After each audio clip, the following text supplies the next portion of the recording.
안녕하세요. 보험금 팔례방입니다. 심신상실 설명 의무 위반한 합의는 효력이 없으나 고추 농사를 망쳐 우울증 몇 해 치료 후 신나에 불을 붙여 사망한 경우 자살보험금은 면책인지 여부에 관하여 창원지법 2019 가합 51010 토대로 면밀히 이 사건을 들여다보겠습니다.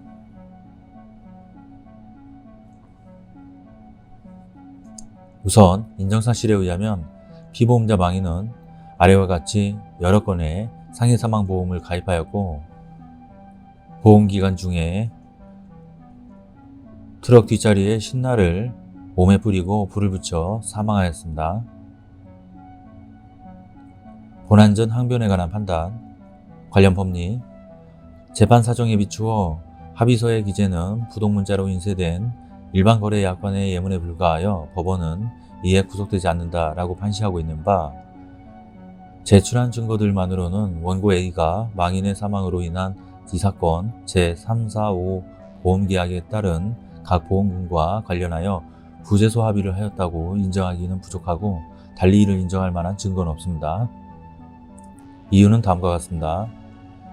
대다수의 문구는 부동문자로 기재되어 있고 권리 포기서는 작성되지 아니하였고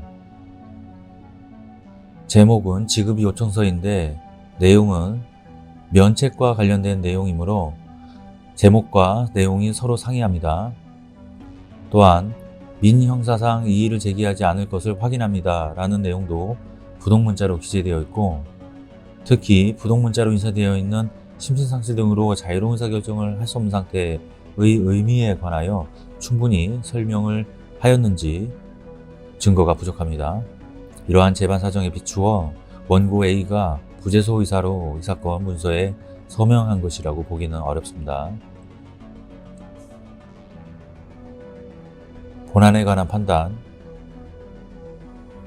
쟁점 나 망인이 자살하였는지 여부에 관한 판단, 시체 검안서의 의도성 여부란에 자살 추정이라고 기재되어 있고 망인은 사망하기 며칠 전 하루 2-3시간 정도밖에 자지 못하였고 사망 3일 전에는 자살 암시의 말을 하였으며 원고 A와 B는 망인이 자살하였습니다 라고 진술한 점, 이러한 사정을 종합해 보면 망인은 고의적으로 자살하였다 할 것입니다. 쟁점 다 망인이 자살할 당시 극심한 정신질환 등으로 자유로운 의사결정을 할 수 없는 상태였는지 여부에 관한 판단,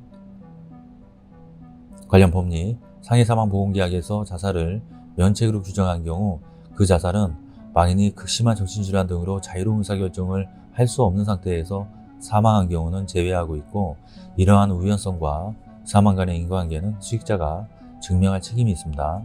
이러한 관점에서 이 사건을 들여다보건대 제출한 증거만으로는 이 사건 사고가 망인이 정신질환 등으로 자유로운 의사결정을 할 수 없는 상태에서 자신의 목숨을 절단하였다고 보기는 어렵고 달리 이를 인정할 증거는 없습니다. 이유는 다음과 같습니다.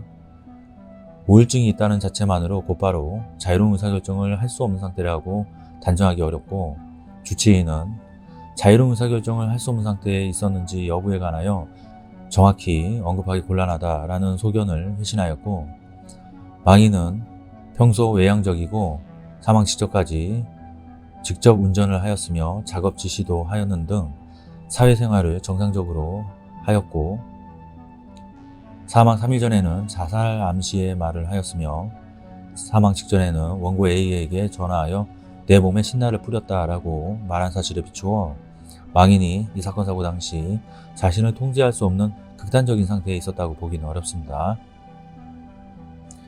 신나를 구입하는 등 자살하기 전 일정 시간 통제력을 발휘한 것으로 보아 망인은 이 사건 사고 당시 자신의 생명을 끊는다는 것을 명확히 의식하고 그것을 목적으로 행동을 하나하나 차례대로 한 것으로 보입니다. 사망할 무렵 우울증 치료를 받은 것 외에는 평생 정신과 치료를 받은 사실이 없으며 두 번째 의원의 방문 시 상태 호전이라고 기재되어 있습니다. 이러하다면 망인이 환청 및 환각 등 정신질환을 유발하는 고도의 우울증 상태에 있었다고 보기는 어렵습니다. 그러므로 피고는 원고들에게 상해 사망 보험금을 지급할 책임이 없습니다.